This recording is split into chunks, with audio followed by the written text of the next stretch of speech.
Talk to me a little bit about what working with family looks like. Give us a little bit of that. Like, what does that look like?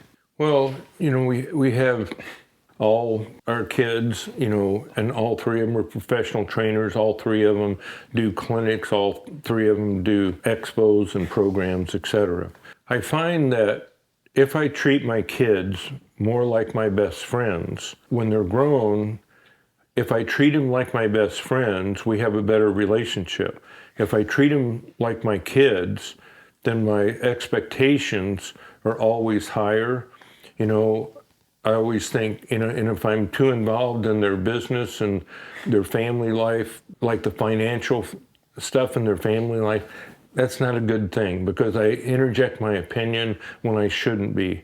If we were friends, I wouldn't be asking you, well, why did you pay that bill? You shouldn't have gotten that credit card. You should have gotten this one, or that kind of stuff. And that's just overstepping our bounds. We think we can do that. We think we can say things to our family that there's no way we would say that to a friend. And so my rule is if I wouldn't say it to a close friend, I can't say it to my kids. Whenever Jody and I go see our kids, we have them all over. What we do is we pull, down their street, we get to the mailbox and we stop. And what we repeat to each other is we're not here to fix anything. All we're here to do is to love them. They'll tell us something and they'll say, oh, we're going to do this. And we're in our heads, we're bouncing off the walls.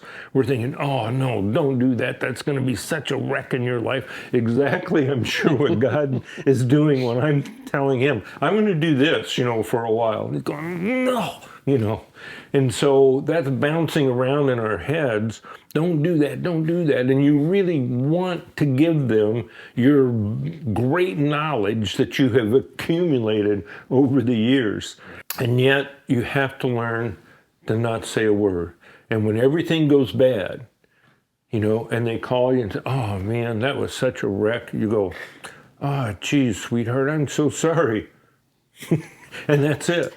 I feel bad for you that happened to you. But you have to let them live their own life. So if you want great relationships, with your kids, then you have to let them be adults. You have to let them have their own life. You have to let them make the same mistakes that you made. You don't get to say, well, you shouldn't do that because I did that and that's wrong. They're going to do it anyway. They're just going to do it anyway, and just pretty soon they don't want to pick up the phone and talk to you.